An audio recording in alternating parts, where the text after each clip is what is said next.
On Tuesday, June 9th, 4 states will have their primary elections to decide which candidates move on to the November 3rd general election. Nevada is the next in this group to review. Welcome to the 24th episode in our series analyzing the 2026 congressional primary elections for all 50 U.S. states. Nevada is a smaller state with a population slightly over 3.25 million people. This gives them 4 seats in the House of Representatives. During this election cycle, neither of their U.S. senators are up for re-election. As things are now, it would be ideal to replace all 4 of their House incumbents. These are not public servants that represent you, they represent the war crimes industry and other corporate interests. In the 4th District, sadly there isn't even a primary challenger running against incumbent Stephen Horsford. In 2024, he won with 52.7% of the vote. Him and some of the other options are running again this year. Russell Best ran before in 24 and only earned 1.5% of the vote, and I doubt that'll improve much. Of the other 2 no-party options, one didn't have a website, the other's just a libertarian dumbass. Nothing to get excited over. The incumbent Stephen Horsford will win re-election or lose to the Republican in November. Those are the realistic outcomes in Nevada's 4th District. On a positive note, in the other 3 House races, there is a chance for the Democratic voters to nominate better Democratic candidates. Before we discuss them, we'll review the primary process the candidates and voters must navigate to win, followed by a quick reminder of what it takes to earn the secular lefty approval as a congressional candidate. Nevada uses a standard partisan framework for their primary elections. The participation in the election is closed, meaning registered voters must be affiliated with a party to participate in the primary. The win condition is plurality-based, meaning the candidate with the most votes wins. There won't be a runoff election. This is the only chance for the primary candidate to become the nominee. While we are well past the May 12th deadline for new registrations, Nevada allows up to 5 days before an election to register online. And if you still fail to do that, same-day registration is also permitted. These are closed primaries, so in order to vote for the approved candidates, you will need to affiliate with the Democratic Party when you register. Voting is important. Elections still decide which candidates end up in positions of power that make life and death decisions. Additionally, there will also likely be other local and state level elections in your area. Allow this video to be a component of your political research, not the totality of it. As for your congressional races, you have several candidates that are running to make your life better. Candidates who will make the time to register and vote worth the effort. For those new to this channel, here's a quick reminder of what I look for when deciding which congressional candidates to spotlight and approve. The policies I list here are what I want to see on their campaign web pages and what I want to hear them speak about on social media and with their constituents in their communities at town halls or at other events. Now, this isn't necessarily a complete policy list, just an outline of the priorities that also fit onto one screen. Not every approved candidate is going to list out every policy or agree on everything, but the more the better. If a candidate doesn't have a policy page or any social media presence, that's the first and final red flag, and I move on to the next candidate to research. On the other hand, any candidate who has a decent policy page and has been endorsed by any one of the 10 trusted political groups listed here will be an approved candidate in most cases. Occasionally, there might be 2 or more progressives in the same race, which then leads to further comparison of who's the better candidate. When candidates speak only about how they aren't Donald Trump or not a Republican, that is not a campaign message. Millions of Americans, myself included, are tired of this political non-answer. Saying vague platitudes and cliches, as so often said by spineless and corrupt Democrats, is also unacceptable. One example to pay attention to is the language candidates use around healthcare. Vague statements like, I support healthcare, but with no other supporting details, is not acceptable.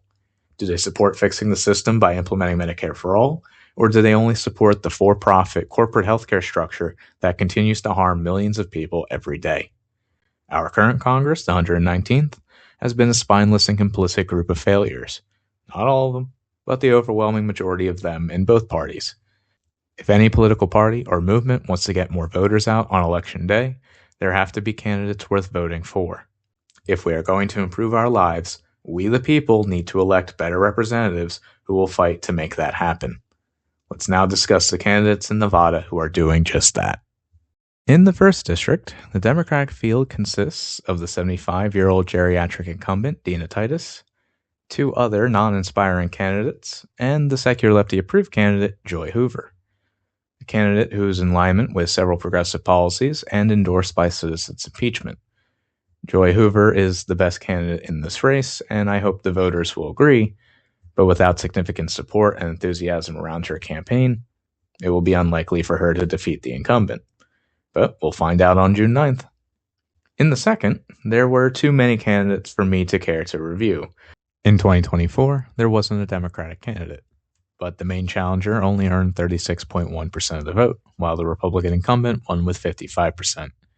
Back in 2022, when there was a Democratic candidate, they didn't do much better, only earning 37.8%, while the incumbent earned 59.7%. Now, he did earn less in 2024. It might be possible to flip this district, but it will take the best candidate to get more voters out on Election Day. Out of this field of 11 candidates, there are 3 candidates I can recommend. Kathy Durham is endorsed by citizens' impeachment, along with Matthew Fonken. Track APAC endorsed Morgan Wadsworth in this race. All 3 candidates were decent on policy, and that is where my time to research those candidates ends. I don't know who has a better ground game or doing more interviews and town halls. If we look at the money in this race, at least the money that's been reported as of March 31st, we can see Matthew Fonken is doing the best money-wise of the 3 preferred candidates. If these candidates truly cared about advancing progressive policy, then I would advise them to figure out who among them is polling the best, and the other 2 drop out and endorse that person. Otherwise, hopefully the voters can rally around one of them to win in this primary. If not, maybe some better coordination in 2028 can lead to a progressive victory in this seat. The approved candidate in the 3rd district is James Lally. This is another district attempting to replace the corporate and establishment-backed incumbent, Susie Lee. James Lally policy page meets the approval requirements and is endorsed by Track APAC. When looking at the money in this race, James is the only Democratic challenger to have raised money. As long as he is a candidate with a strong volunteer network and constantly speaking with voters and discussing his vision for a better Democratic Party, it's possible he can defeat the incumbent. I'm not sure if he has been doing in-person events and town halls, but just having a good policy page will not win alone. So hopefully he's putting in that effort to earn the votes of those in the 3rd district. And there you have it, folks. Going to be a quick episode this time, but those are the secular lefty approved candidates for Nevada. I hope the voters in Nevada will agree. Just having representatives who are Democrats isn't good enough. We need public servants ready to improve our lives in whatever capacity they can. But what do you think?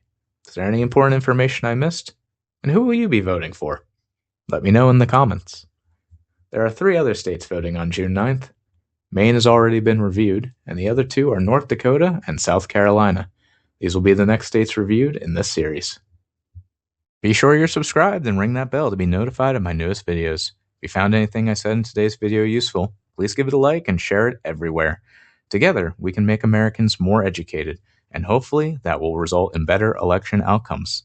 Until the next video, please consider checking out my other work on this channel. Any additional watch time and shares will help the channel reach more people and is greatly appreciated. Thank you again for listening. Take care.